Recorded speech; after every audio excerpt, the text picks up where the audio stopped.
Boa noite, pessoal, tudo bem com vocês? Sou o Rafa do canal Concordo com o Rafa e o tema escolhido de hoje é a série Senna, na verdade uma minissérie criada pela Netflix. Tem uma nota muito boa no IMDb, tem uma nota 8.6 de 10 no IMDb, que é uma ótima nota. Ela tem 6 episódios e estreou a semana passada. Vou falar da série agora, pessoal, depois do que eu gostei, porque eu gostei e minha nota final, tá? Então vamos lá. Conta a história do Ayrton Senna, de apelido de Beco, mostrando ele correndo pela primeira vez no kart, no Estoril, que roubaram o título dele já, grande balestre, que era da FIA, né? Federação Internacional de Automobilismo. E aí ele já começa a ficar com essa rixa. E aí ele vai despertando essa paixão. Ele consegue um teste para correr na Inglaterra, só que o grande problema é que ele estava namorando a tal da Aline. E ele pergunta para ela se ela esperaria ele voltar da Inglaterra para eles ficarem juntos, e ela fala que não e decide junto com ele.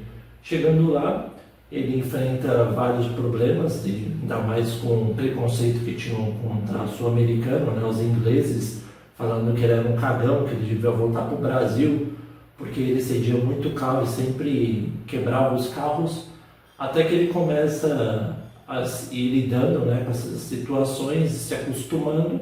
E aí, quando ele é campeão, ele decide voltar para o Brasil, porque ele tinha prometido para o pai e também para a Lina. Só que o grande problema é que ele nunca conseguiu abandonar essa carreira dele de piloto, né, pessoal? A mulher dele, a Lina, pensou que ele ia ter uma vida com ele em São Paulo, continuar trabalhando na empresa do pai dele e tudo mais, e ele decide falar que não, que ele recebeu um teste, recebeu uma oportunidade e vai voltar para a Inglaterra para correr por uma outra categoria. Aí ele chega lá, a mulher dele já não permite isso, ele vai por conta própria, vai morando sozinho na Inglaterra e vai se tornando um grande piloto, mostrando o grande valor que ele tinha, né, pela Fórmula 3, Fórmula 2000.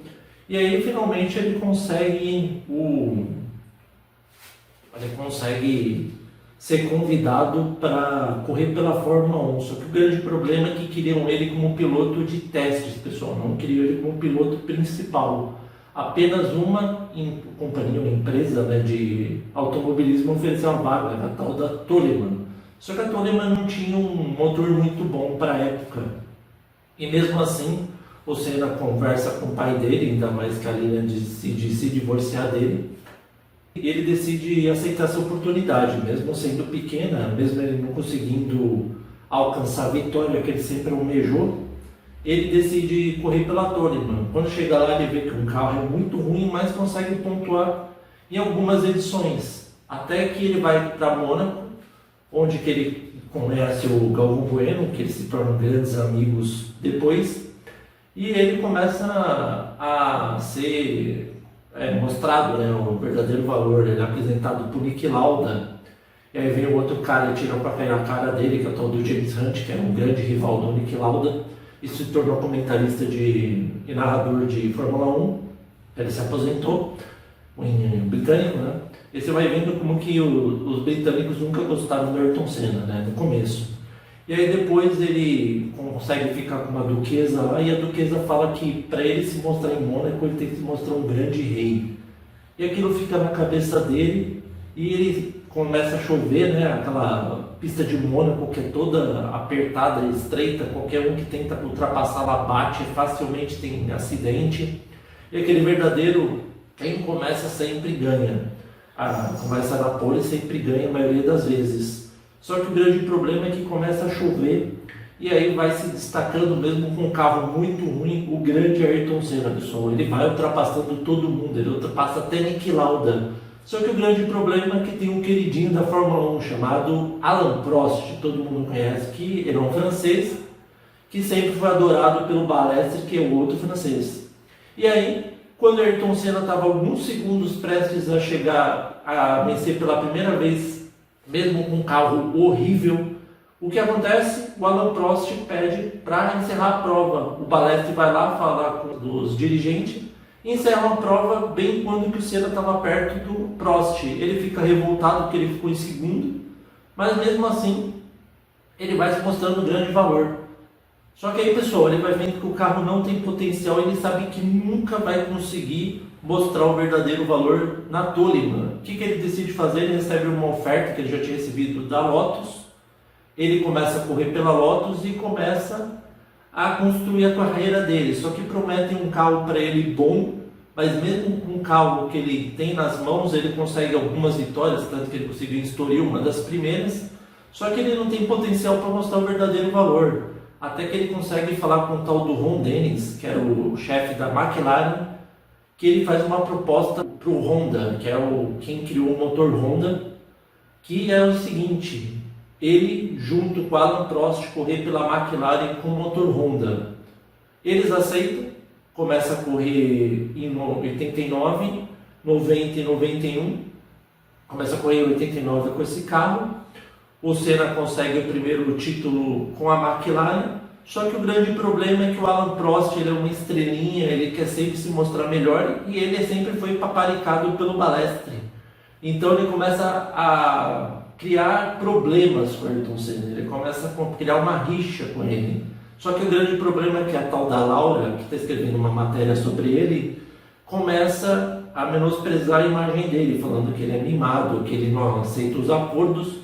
E isso vai pegando muito mal, tanto que ele para até de falar com ela e vai continuando a história. Só que o grande problema é que, como eu já disse, tem aquela corrida Suzuka clássica, que o Prost joga o carro de propósito no Senna, ele continua, ganha a corrida, mas mesmo assim é desclassificado por causa que inventaram uma regra nova para prejudicar o Senna. Ele vai lá, mete a boca no Balestre de novo.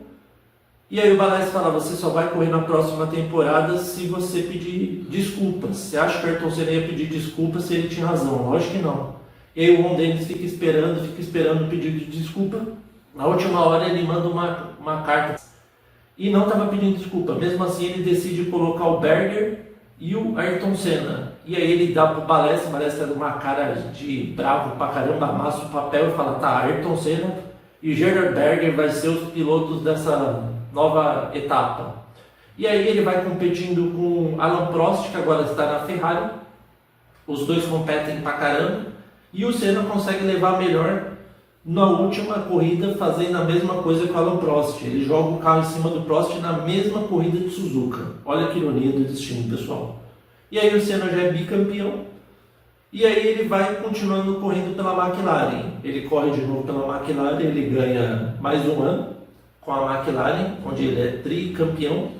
Aí o grande problema, pessoal, que conforme a vida dele vai passando, ele vai vendo que o carro dele não é suficiente para ganhar da Williams, onde foi o Alan Prost e o Enrico Mansell em 92 e 93 e começaram a dominar a competição, tanto que o carro do Senna não tinha condições nenhuma de ganhar, ganhava porque ele era um ótimo piloto e um gênio das pistas, que ele decorava, mostrava e tudo mais.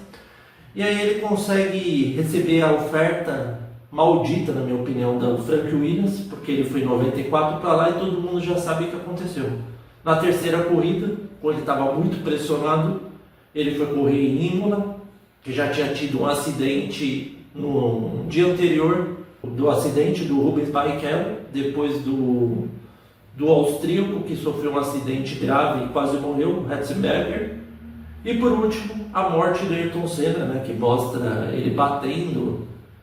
Para muitos ele já tinha morrido na própria corrida. Ele mostra também a relação dele com o Alan Prost, ele pedindo desculpa para ele se dando bem antes da morte dele, que é uma das coisas que realmente aconteceu. Antes de ele morrer, o Alan Prost foi visitar ele no grid de largada, eles conversaram pela última vez, eles fizeram as pazes. Ele foi para a última corrida e infelizmente, depois do safety car, ele bateu e acabou falecendo dessa forma. Vamos para o que eu gostei e o que eu não gostei da série, pessoal. Pessoal, eu gostei bastante da série. O Gabriel Leone detonou com o Ayrton Senna. Eu já gostei dele bastante no filme Eduardo e Mônica, né, que ele foi Eduardo, que foi muito bem também. Destacou bastante, incorporou, né, eu vi muita gente falando que quando ele fala inglês na série, a voz ficou muito parecida com o Ayrton Senna. Se você notar ele falando inglês, ficou muito semelhante.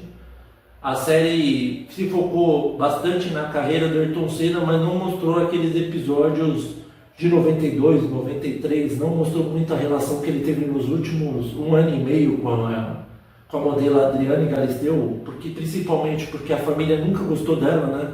Sempre priorizou a Xuxa, e dessa forma ele não mostrou a relação deles, só mostra eles se conhecendo, depois ele ligando, falando que está com saudade, e essas coisas. Coisas que eu não gostei, pessoal. Eu não gostei que eles deviam ter focado mais assim na carreira do Ayrton Senna, mostrado mais, deixa eu pensar, mostrado os anos ruins da carreira dele, 92, 93. Eu acho que eles aceleraram muito essa etapa, ainda mais a revolta do Ayrton Senna, mostrando a equipe da Williams completamente revoltado com a tecnologia ilegal, que tanto que em 94, quando ele foi para lá, tiraram a tecnologia, focado mais nos últimos anos da carreira dele do que ter mostrado tanta relação dele com a Xuxa. Mas a série no geral consegue se sair muito bem. A nota que eu dou para a série, sua nota 9. E aí, vocês concordam ou não com o Rafa? Espero que vocês tenham gostado da análise. Novos que sejam bem-vindos. Se você gostou da análise, curta e se inscreva no meu canal. E também conheça o Concorda com Rafa no Facebook. Valeu a todos, até a próxima.